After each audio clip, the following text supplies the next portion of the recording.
요한복음 16장 16절부터 24절 우리 다 같이 읽겠습니다.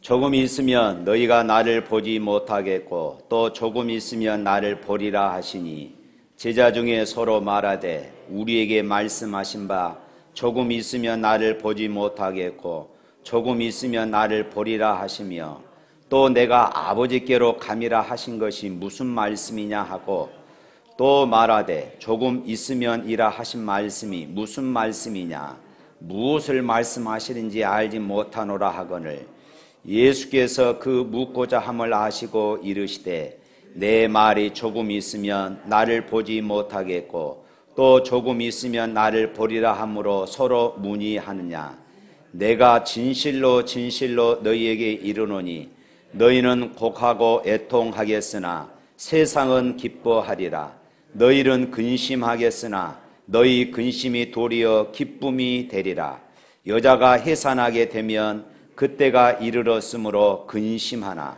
아기를 낳으면 세상에 사람 난 기쁨으로 말미암아 그 고통을 다시 기억하지 아니하느니라 지금은 너희가 근심하나 내가 다시 너희를 보리니 너희 마음이 기쁠 것이요 너희 기쁨을 빼앗을 자가 없으리라 그날에는 너희가 아무것도 내게 묻지 아니하리라 내가 진실로 진실로 너희에게 이르노니 너희가 무엇이든지 아버지께 구하는 것을 내 이름으로 주시리라 지금까지는 너희가 내 이름으로 아무것도 구하지 아니하였으나 구하라 그리하면 받으리니 너희 기쁨이 충만하리라 아멘. 헐버트 윌스라는 사람이 쓴 책이 대주교의 죽음이라는 단편이 있습니다. 이 여기에서 이 주인공 대주교는 매일 시간을 정해놓고 오후 5시가 되면은 정확한 그 시간에 성당에 들어가서 하나님 앞에 기도를 드립니다. 여느 때처럼 이날도 정확하게 이제 오후 5시가 되어서 성당에 들어가서 기도합니다. 하나님, 종이 기도합니다. 종의 기도에 응답하여 주옵소서. 바로 그 순간 다른 날에는 한 번도 그동안 경험하지 못했던 그런 하나님의 음성을 듣게 됩니다. 종아, 내가 너의 기도를 듣고 있느니라. 무엇이든지 말하거라. 깜짝 놀란 이 대주교는 하늘을 쳐다봅니다. 그리고 이렇게 말했어요. 주님, 진짜 듣고 계셨군요. 그리고 너무 놀라서 꽝 하고 그 자리에서 심장마비로 쓰러져 죽었다고 그럽니다. 이 이야기는 형식적이고 위선적인 신앙을 고발하는 그런 내용입니다. 하나님 앞에 내가 기도를 드렸다. 하나님 앞에 내가 예배를 드렸다. 하나님 앞에 내가 10의 1을 구별하여 드렸다. 이 한 가지만으로 만족하며 자위하는 어리석은 그리스도인, 어리석은 이런 형식적인 신앙, 습관적인 그런 신앙을 비판하는 그런 내용인 것입니다. 오늘 또 우리 가운데 얼마나 이런 형식적이고 그리고 습관적인 신앙생활을 하는 사람들이 많은지 모릅니다.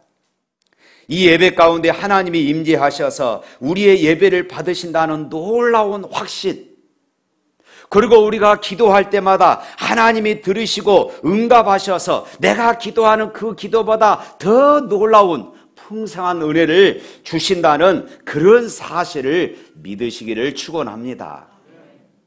오늘 말씀은 예수님께서 이제 제자들을 다락방에 모아 최후로 설교하신 다락방 설교의 한 부분입니다. 예수님이 십자가를 이제 앞에 두고 다락방에서 최후의 그런 설교를 제자들에게 하신 내용의 한 부분이 이제 오늘 본문입니다.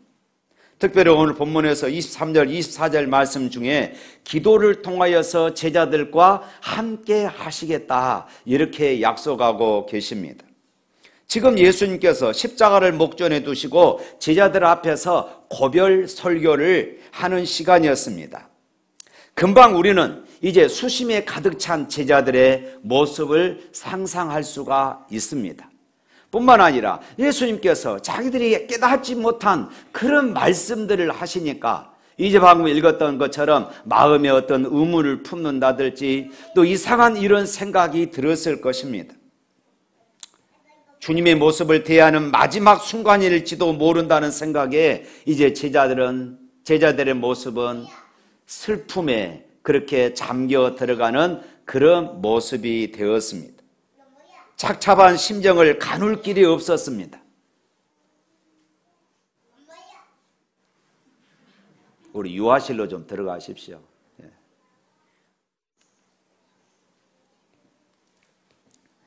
사랑하는 스승을 죽음의 자리에 내어주면서도 막을 길이 없는 자신들의 그 나약함, 자신들의 그 무능함이 한스럽기까지 했습니다. 그동안 제자들은 어찌 보면 모든 것을 예수님께 맡겼습니다. 모든 것을 스승께 맡겼어요. 그리고 믿고 따라다녔는데 그동안 모든 그 기대가 이제 한순간에 다 무너지는 것 같은 그런 느낌이 들었습니다. 그랬더니 그들이 모습이 어떠했겠습니까? 너무나도 허탈해지는 그런 모습이 아니겠습니까? 주님이 떠나고 난 다음 어떤 핍박의 세력이 몰려올지 모르는 이런 커다란 공포감이 저들을 괴롭히고 있었다 하는 것입니다. 그러한 상황에서 주님께서 말씀합니다. 그 내용을 한마디로 요약하면은 비록 내가 너희들 곁을 떠나 없을지라도 내 이름으로 무엇이든지 구하라. 내가 즉시 시행하리라. 너희들의 그 기도 가운데 내가 함께하여 주겠다. 이렇게 지금 말씀하고 계신 것입니다. 할렐루야.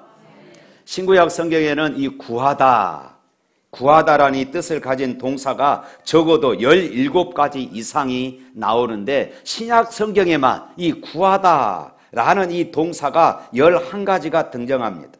그런데 우리말로 이 구하다, 성경에서 말하는 이 구하다라고 하는 것들을 표현하고자 했을 때는 어휘 부족으로, 단어가 부족해서 도저히 다 표현할 수 없어서 우리 한글 성경에는 그냥 기도하다, 구하다, 부르짖다 이런 식으로 그냥 압축해 버렸습니다. 그 가운데 대표적인 단어 이렇게 몇 가지를 찾아보면은 데오마이라는 말이 있는데 이 말의 의미는 모자라는 부분을 요청한다 하는 이런 뜻입니다. 또 디오코라는 이 말은 이루어질 일을 재촉한다. 주여, 이 백성을 회복하실 날이 언제입니까? 이루어질 일을 재촉하는 것입니다. 속히 내 백성을 회복시켜 주시옵소서. 또 제테오라는 말이 있습니다. 이것은 잃어버린 것을 찾는다는 것입니다. 주여, 첫사랑을 회복시켜 주시옵소서. 잃어버렸던 내 믿음을 회복시켜 주시옵소서. 바로 이런 뜻입니다. 또 유코마이, 이 말은 묻다, 문의하다 이런 의미이죠. 에로타이, 이 말은 의논하다. 주여, 어디로 갈까요? 내가 무엇을 하면 좋겠습니까? 이 일을 할까요? 내가 이렇게 살아야 하겠습니까? 하나님 앞에 이렇게 끊임없이 묻는 것입니다. 이렇게 기도하다, 구하다 이런 말에 원래 언어 성경에서는 이렇게 다양한 뜻을 담고 있더라 하는 것입니다. 마지막으로 아이테오라는 말이 있습니다. 예수님의 고별 설교에서 이 말은 7번이나 등장하는 구하다 이 말로 되어 있습니다. 이 말은 강요하다, 또 탄원하다, 또 때를 쓰다 하는 이런 뜻을 가지고 있습니다. 어린 자녀가 아버지께 때를 쓰듯 간청하는 이런 기도를 의미하지요. 절박한 상황 속에서 염치불구하고 하나님 앞에 메어 달려서 때를 쓰는 바로 그런 모습. 한나가 하나님 앞에 기도할 때 그런 모습이 아닌가 생각해 봅니다. 오죽했으면 엘리 제사장이 한나의 기도하는 그 모습을 보면서 술 취했다고 그렇게 착각할 정도로 한나는 하나님 앞에 때를 쓰면서 부르짖는 그런 기도를 했던 것입니다. 하나님 앞에 그처럼 염치불고하고 예언하며 처절하게 메어 달리는 모습, 바로 이것이 아이테오라는 뜻입니다. 구약 히브리어에서 이급할 때 소리쳐 부르는 자아크, 또 기쁠 때나 슬플 때 소리 내어서 엉엉 우는 바로 그런 뜻을 담고 있는 것입니다.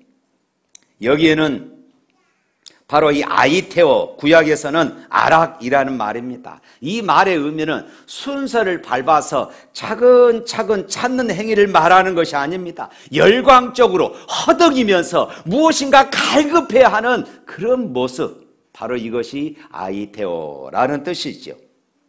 사슴은 원래 그 모습이 우아하고 아름답게 생겨서 평상시에는 아주 점잖고 조용해서 소리를 내지 않는 동물이라고 그럽니다. 그런데 목이 말랐을 때는 그 갈증을 해소하기 위해서 물을 찾고 시냇물을 찾기 위해서 그 고통을 이길 수가 없어서 울부짖기 시작한다고 그래요. 그래서 성경에서는 사슴이 시냇물을 찾아 갈급하는 것처럼 이렇게 표현을 하고 있는 것이죠. 오늘 우리가 하나님의 은혜를 사모하는 데에도 이런 자세가 필요합니다. 당장 영혼의 물을 마시지 않으면 죽을 수밖에 없는 상태. 머리에 떠오르는 단 하나의 생각은 시냇물, 생명수 뿐입니다. 아지랑이를 봐도 물로 보이고 바람 소리를 들어도 물소리로 들릴 뿐입니다. 시원한 물, 생기를 주는 물이 필요했습니다. 생각해 보십시오. 무덥고 건조한 이 중동 지방에서 물을 찾아 이리 뛰고 저리 뛰는 목마른 사슴 한 마리를 한번 상상해 보시기를 바랍니다.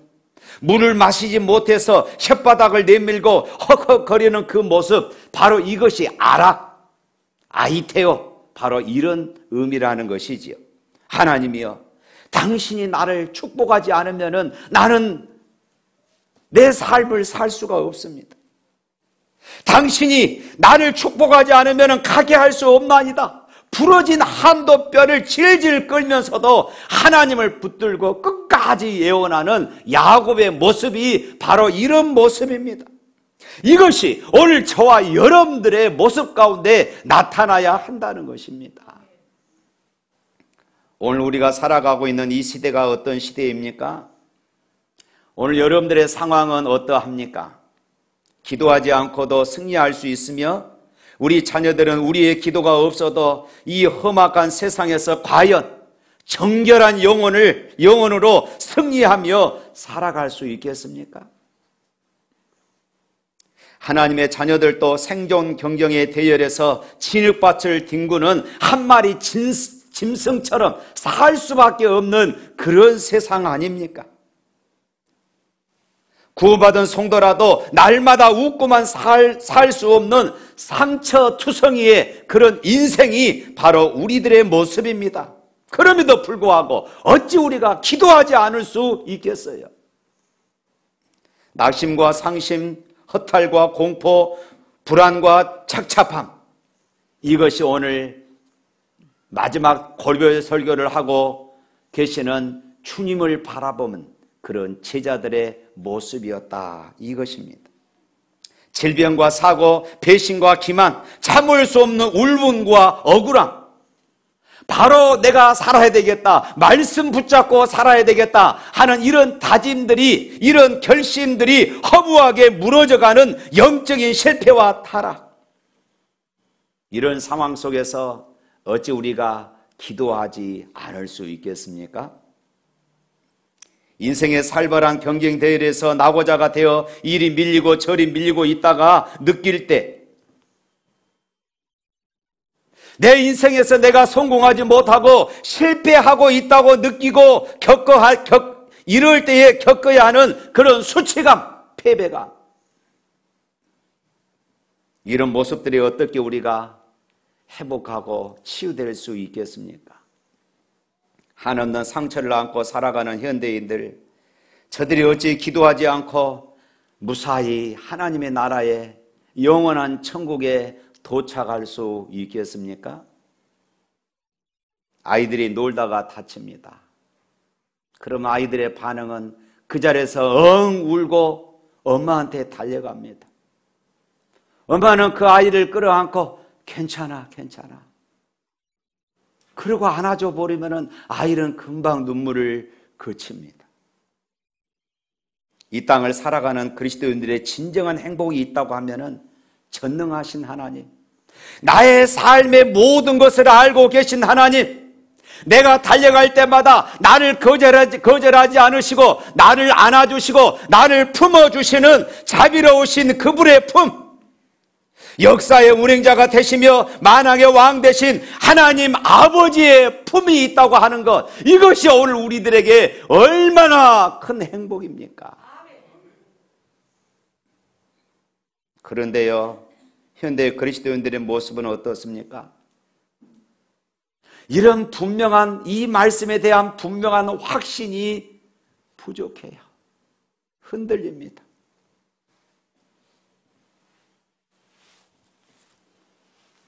그래서 나타나는 증상이 무엇입니까? 기도를 해도 습관적입니다. 말씀을 읽어도 건성으로 읽고 예배를 드려도 그 마음은 다른 곳에 있습니다. 하나님의 이름은 그 마음에 없고 늘 허공에 메아리치고 있는 그런 신앙인의 모습, 혹시 우리들의 모습은 아닙니까? 자신의 편의에 따라서 사는 신앙생활과 그에 의한 믿음이 온전한 믿음이 될 수 있을까 질문하지 않을 수가 없는 것입니다. 기도할 때도 맨날 하나님 이거 주세요, 저거 주세요. 또 이것만 응답되면, 저것만 해결된다면 더 열심히 하겠습니다. 우리들의 모습은 항상 이런 식입니다. 그러니까 우리의 기도가 언제나 더 주십시오. 아무개 자식들은 너무나도 잘 나가는데 왜 우리 자식들은 이 모양입니까? 투덜거리는 모습. 사랑하는 성도 여러분, 천지 만물을 창조하신 하나님이 우리 아버지십니다. 믿으시기를 바랍니다. 할렐루야. 그렇다면 맨날 달라고만 하지 마시고 하나님과 대화하십시오. 천지 만물을 창조하신 하나님 아버지, 우리 아버지, 나의 아버지께서 내 인생을, 우리 자녀들의 인생을, 우리의 직장을, 우리의 사업의 현장을 결단코 포기하지 않으십니다. 할렐루야. 그래서 우리는 하나님 앞에 이렇게 기도해야 합니다. 하나님, 내가 하나님의 자녀라고 하면서 하나님의 자녀답게 살지 못했던 것 하나님이 용서해 주세요.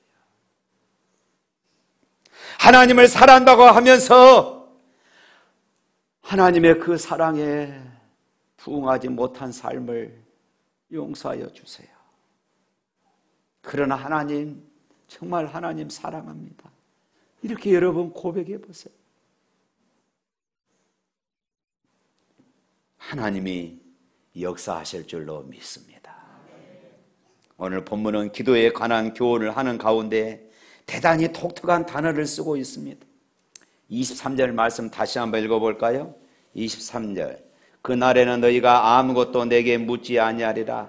내가 진실로 진실로 너희에게 이르노니 너희가 무엇이든지 아버지께 구하는 것을 내 이름으로 주시리라.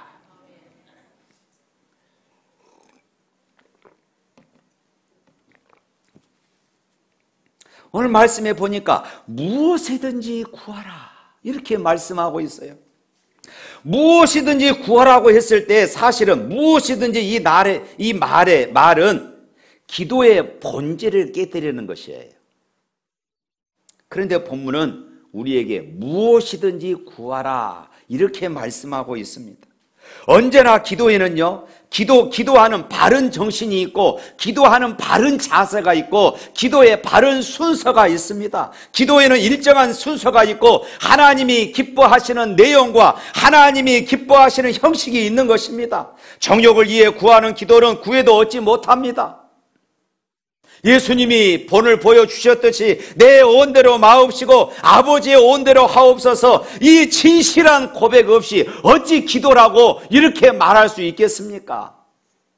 그런데 왜 예수님께서는 무엇이든지 구해라, 무엇이든지 구해라 이렇게 말씀하고 있는 것일까요? 사실 이 무엇이든지 구해라 이 말씀의 의미는 이 기도의 형식을 다 깨뜨려 버리는 것입니다. 기도의 원칙과 정신을 무너뜨리는 것입니다. 무엇이든지 구하는 기도는 분명 좋은 기도가 될 수가 없어요. 그런데 왜 예수님께서 지금 우리에게 무엇이든지 구해라 이렇게 오늘 본문을 통하여 말씀하고 계실까요? 왜 그럴까요? 무엇이든지라는 이 한마디 속에 지금 상심된 제자들을 향한 주님의 커다란 위로가 담겨져 있습니다. 여러분, 인생의 큰 문제에 부딪혀 본 사람은 기도의 논리나 기도의 형식이나 기도의 질서보다 더 큰 무엇이 있음을 경험하지 않습니까? 때를 쓰는 아이는 논리나 예의를 갖출 필요가 없습니다. 그러잖아요. 영광스러운 하나님의 이름을 찬양하고 그동안 베풀어 주셨던 하나님의 은총들을 더듬어 보며 감사하며 주님의 영광스러운 이름을 우리가 부르면서 그분과 대화하는 기도의 멋을 몰라서가 아닙니다. 정말로 찢겨진 가슴을 안고 주님 앞에 나왔을 때는 모든 기도의 형식은 다 무너져 버리고 그저 흐르끼어 울 뿐입니다. 주님 아시지요?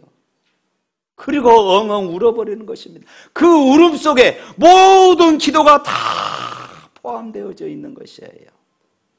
무엇이든지 구하라. 지금 그렇습니다. 깊은 상처를 받아보셨습니까?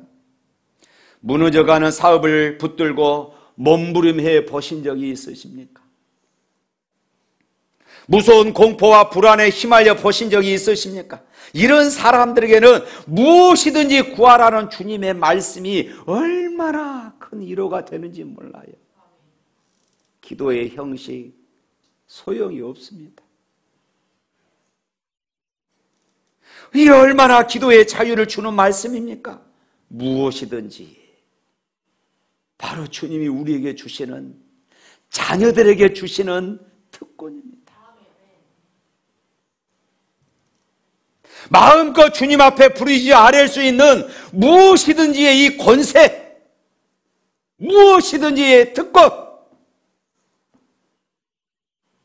바로 주님이 저와 여러분들에게 주신 줄로 믿습니다. 한국 교회는 무서운 영적 침체와 위기를 경험하고 있습니다. 신학 박사가 없어서가 아닙니다. 신학교가 없어서가 아닙니다. 큰 예배당이 없어서가 아닙니다. 마가복음 11장 24절 말씀에 이렇게 말하고 있습니다. 다 같이 있습니다. 그러므로 내가 너희에게 말하노니 무엇이든지 기도하고 구하는 것은 받은 줄로 믿으라. 그리하면 너희에게 그대로 되리라. 할렐루야. 현실의 필요는 끝이 없는데 자본은 고갈되어 가고만 있지는 않습니까? 나는 한없이 앞으로 달려가고 싶은데 우리 앞이 꽉꽉 막혀 있지는 않습니까? 여러분의 인생에 무엇이 풀리지 않고 잠겨져 있습니까? 풀릴 듯 하면서 될 듯 하면서 무엇이 그렇게 막혀 있습니까? 여러분들의 신앙에 무엇이 잠겨져 있습니까? 여러분들의 가정에 풀리지 않는 문제가 무엇입니까? 사업이 무엇이 문제가 있습니까? 하나님은 여러분의 잠겨진 그 모든 것들을 열 수가 있습니다. 할렐루야. 하나님은 열 수 있습니다. 무엇이든지 구하십시오. 주님께서 열어주시겠다고 약속하셨습니다. 할렐루야. 기도할 수 있는데 왜 걱정하십니까? 기도하면서 왜 염려하십니까? 주님 앞에 무릎 꿇고 간구해 보세요. 마음을 정결하게 뜻을 다하여 기도할 수 있는데 왜 걱정하십니까? 기도하면서 왜 방황하십니까?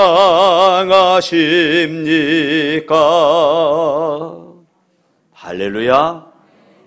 믿으시기를 바랍니다. 기도는 우리가 호흡을 하듯 숨을 쉴듯 언제나 항상 해야 하는 것입니다. 내가 길을 걸어가면서도, 내가 운전하면서도, 예배당에 나와서만 하는 것이 아니라 순간순간 우리가 기도하는 것이에요. 그러나 교회가 성도들에게 함께 모여 기도하자고 고면하고 요청할 때가 있습니다. 우리 함께 모여서 기도합시다, 이럴 때가 있어요. 성도들은 이러한 요청을 교회의 부름이 아니라 하나님의 부름으로, 야, 하나님이 우리를 기도의 자리로 부르고 계시는구나, 하나님이 나를 기도의 자리로 부르시고 계시는구나, 이렇게 하나님의 음성으로 받아들여야 합니다. 지난주부터 우리가 2020 다니엘 기도회를 진행하고 있습니다. 지금 우리가 함께 기도해야 할 때입니다. 먼저는 무엇보다도 우리 자신과 가정을 위해서 기도해야 합니다. 흔히 우리가 많은 위기를 이야기하고 있지만은 코로나19 시대를 보내면서 가장 심각한 위기는 오늘 우리 그리스도인들의 믿음을 잃어버린 것이 가장 큰 위기입니다. 신앙의 열정은 사라지고 세상 욕망은 너무 커졌습니다. 거룩을 잃어버리고 우리의 영성은 너무나도 오염되어져 가고 있습니다. 분주하게 뛰어보지만 하나님을 가까이 하는 시간은 너무나도 적습니다. 주여, 우리를 불쌍히 여겨 주옵소서. 우리 가정을 불쌍히 여겨 주옵소서. 많은 사람들이 특별히 나는 기도할 일이 없다고 생각하는 이들이 있습니다. 그러나 여러분, 그렇지 않습니다. 오히려 기도할 일이 많은데도 무지하고 미련하고 어리석어서 기도의 문이 막혀 있는 것이에요. 기도하지 않고 지내다가 환난을 당하면 그때서야 후회하지요. 이것이 우리들의 모습이 아닙니까? 환난을 당한 뒤에 후회하지 않으려면 어려움이 없고 시간적인 여유가 많을 때에 우리는 기도해야 합니다. 여러분 아십니까? 기도는 마치 씨앗과 같아요. 기도를 여러분, 기도의 씨앗을 여러분 많이 심으십시오. 평안할 때 기도의 씨앗을 부지런히 심으면 힘들고 고통스러울 때 그 씨앗이 싹이 나고 꽃이 피게 되어질 것이에요. 그런데 지금 내가 기도할 것이 없다고요? 누구에게나 추운 겨울과 가뭄과 환난이 찾아오지만은 기도하면은 봄날에, 따뜻한 날에 미리서 준비해 놓은 사람은 추운 겨울에 편안하게 이겨낼 수 있는 줄로 믿습니다. 기도의 씨앗을 부지런히 심을 수 있기를 축복합니다. 또한 우리는 한국 교회를 살려달라는 기도를 해야 합니다. 먼저는 우리가 우리 자신들의 믿음의 회복을 위해서 기도해야 하지요. 천가지 만가지 모든 문제들이 바로 여기에서 나기 때문에 그렇습니다.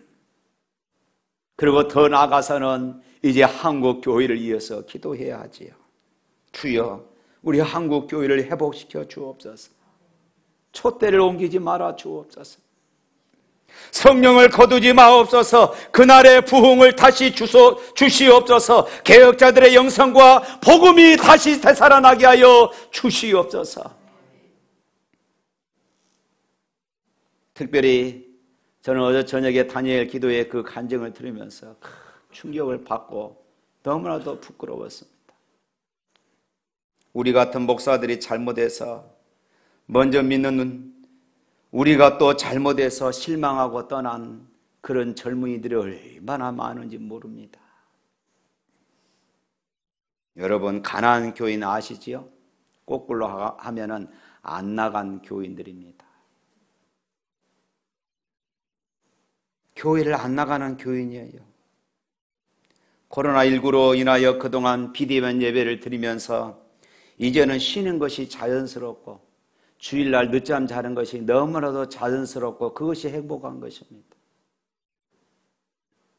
비대면 예배가 풀리고 현장 예배로 이제 회복되었지만은 그것이 너무나도 좋아요. 특별히 아동부나 청소년부, 우리 청년들에 있어서 더 심각합니다. 여러분들 그들이 돌아오도록 기도해야 합니다. 우리 셀 가족들 가운데도 지금 그런 분들이 많습니다. 특별히 리더 여러분, 셀 가족들을 잘 챙기십시오. 다시 돌아오도록 해야 합니다.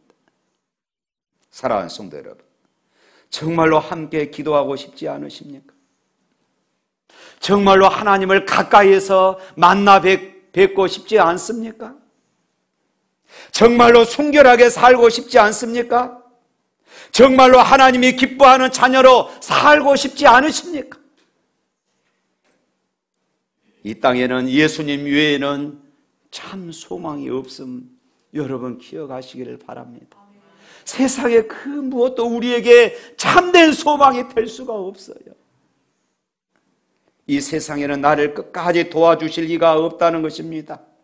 내 진정 사모하는 주님, 변함없이 나를 사랑하사 나를 위하여 십자가에 피 흘려 돌아가신 주님, 영원히 나의 편이 되어주시는 주님과 함께 우리는 살아가야 합니다. 그 주님 붙잡고 살아가야 합니다. 그 주님과 동행하는 그런 삶을 우리는 살아가야 하는 것입니다. 이 세상 끝날까지 나를 사랑하시는 주님의 도우심을 받아야만이 우리는 천국까지 승리하며 찬송하며 살아갈 수 있는 것이에요. 내 일생 소원은 늘 찬송하면서 주께도 가기 원합니다. 이렇게 우리가 살아갈 수 있는 것입니다. 사랑하는 성도 여러분, 2020 다니엘 기도에 여러분 참여하시기를 바랍니다. 부득이 교회에 오지 못하신 분들은 유튜브로 꼭 동참하시기를 바랍니다. 그리고 무엇이든지 구하십시오. 오늘 주님이 우리에게 말씀하고 있습니다. 기도의 형식 다 무너뜨리고 무엇이든지 구하라고 말씀하고 있어요. 그러면 하나님이 하시겠다는 것입니다. 할렐루야. 옆 사람과 인사 나눕니다. 하나님이 하십니다.